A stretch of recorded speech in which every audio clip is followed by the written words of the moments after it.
Y ya lo dije una vez, utilizando y parafraseando nuestro himno nacional: ay de aquel que con ciega locura el dinero del pueblo pretenda robar, porque seremos drásticos y severos.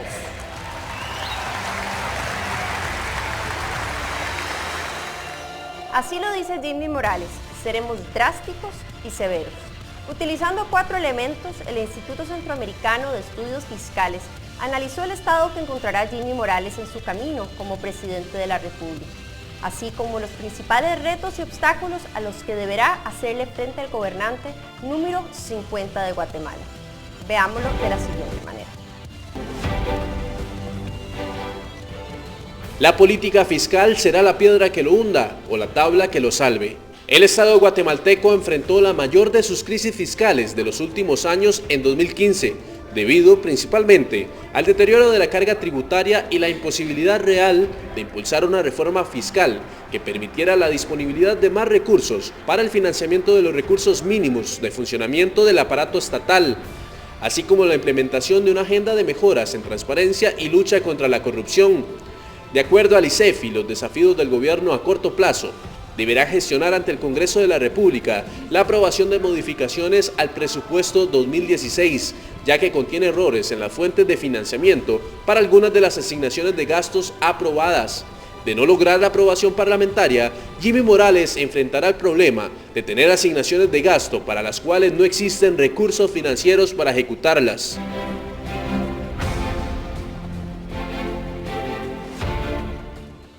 Contexto político. Tiempo de alianzas sociales no gremiales. La administración del presidente Morales Cabrera arranca con una enorme expectativa ciudadana porque se opere una mejora en la gestión pública, de dejar atrás la frustración que genera la corrupción y el desprecio por el bienestar de las mayorías. Sin embargo, esta altísima expectativa por el nuevo gobernante contrasta severamente con los recursos y medios disponibles para implementar políticas y acciones de gobierno efectivas que satisfagan las expectativas ciudadanas. Fiscalmente, el de Morales es uno de los gobiernos que prácticamente arranca quebrado y cuyo escenario financiero más optimista es lograr estabilizar las cuentas fiscales. Seguramente el nuevo gobierno sentirá la presión de estos grupos por la adopción de políticas controversiales como la aplicación de salarios diferenciados y la puja por ampliar privilegios fiscales como medidas para atraer inversión y generar empleos. Ante un contexto político tan complejo y desafiante, el presidente deberá actuar con pericia y con prudencia, obligado a encontrar una forma de sortear las presiones de los grupos del poder que hoy le apoyan. Esto para comenzar una agenda económica que aumente la competitividad de su país.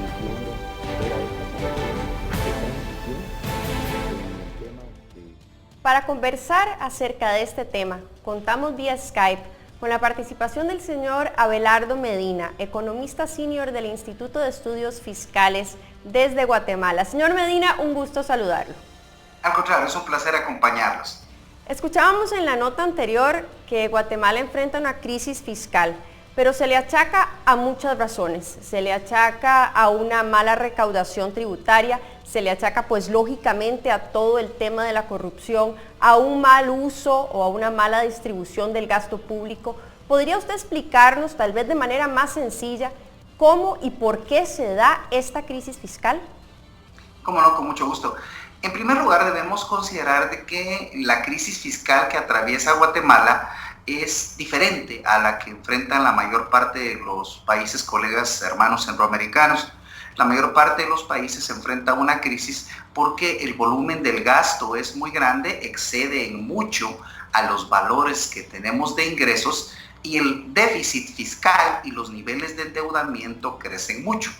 Ese no es el caso de Guatemala. Normalmente Guatemala en forma histórica ha tenido aspectos de déficit fiscal muy controlados, tiene una deuda fiscal relativamente pequeña. Pero entonces, ¿en dónde está la crisis fiscal? En que históricamente Guatemala tiene la carga tributaria más baja de la región y una de las más bajas del mundo. Guatemala apenas alcanza un nivel recaudatorio del 10.2% del Producto Interno Bruto, lo que hace muy difícil que alcance esa cantidad de recursos para financiar los gastos que son necesarios. Por supuesto, A esta exigua carga tributaria que tiene el país se acompaña los escándalos de corrupción que fueron destapados durante el último año y que han producido un deterioro muy significativo de la moral tributaria de los guatemaltecos, porque la mayor parte de los guatemaltecos está en una posición que prefiere no pagar impuestos porque percibe que no van a ser apropiadamente utilizados. Entonces, el clima de corrupción en el mal uso de los recursos públicos dentro del Estado y la trayectoria regular de no pagar muchos impuestos ha hecho de que prácticamente durante el año 2015 los ingresos disponibles fueran absolutamente insuficientes para el financiamiento del Estado. Y se mantiene una perspectiva que estos ingresos serán completamente insuficientes para financiar el nuevo presupuesto. Hablamos entonces de que Centroamérica vive en general problemas de recaudación fiscal y que efectivamente la corrupción es un elemento trascendental dentro del contexto guatemalteco. Pero en la nota también escuchábamos acerca del tema del presupuesto del 2016 y se le ha dicho en múltiples ocasiones y se le ha pedido de manera directa a Jimmy Morales que exija cambios al presupuesto del año 2016. ¿Por qué es esto y por qué son necesarios esos cambios al presupuesto? Bueno, básicamente los cambios que son necesarios en el presupuesto son cuestiones puramente formales. Lo que sucedió es que, a diferencia de muchos de los países hermanos, el Congreso de la República de Guatemala sí tiene la facultad de modificar asignaciones presupuestarias y partidas en el presupuesto. En muchos de nuestros hermanos, simplemente el Congreso lo que hace es emitir un decreto de aprobación o de improbación del Congreso, del presupuesto, perdón. ¿Qué fue lo que hizo el Congreso de Guatemala? Cambió algunas asignaciones presupuestarias, redujo algunos gastos que estaban considerados, incrementó algunos otros, y cuando hizo ese ajuste de cambiar ingresos y gastos, no tuvo el suficiente cuidado para denotar que las fuentes de financiamiento que financian algunos tipos de gasto no fueron ajustados. Y entonces, ¿qué es lo que tenemos en ese momento? Que hay gastos que están considerados en el presupuesto que no tienen ingresos para ser financiados. Consecuentemente, aun cuando existan en el presupuesto las proyecciones, el ministro de Finanzas y por supuesto el presidente de la República no pueden ejecutar esos gastos porque no tienen de dónde van a sacar los recursos. Eso implica, además de algo que voy a mencionar más tarde con respecto a la deuda, de que el presupuesto tiene errores que obliga al Ejecutivo a visitar de forma inmediata al Congreso de la República, por lo menos para corregir esos errores en la formulación presupuestaria.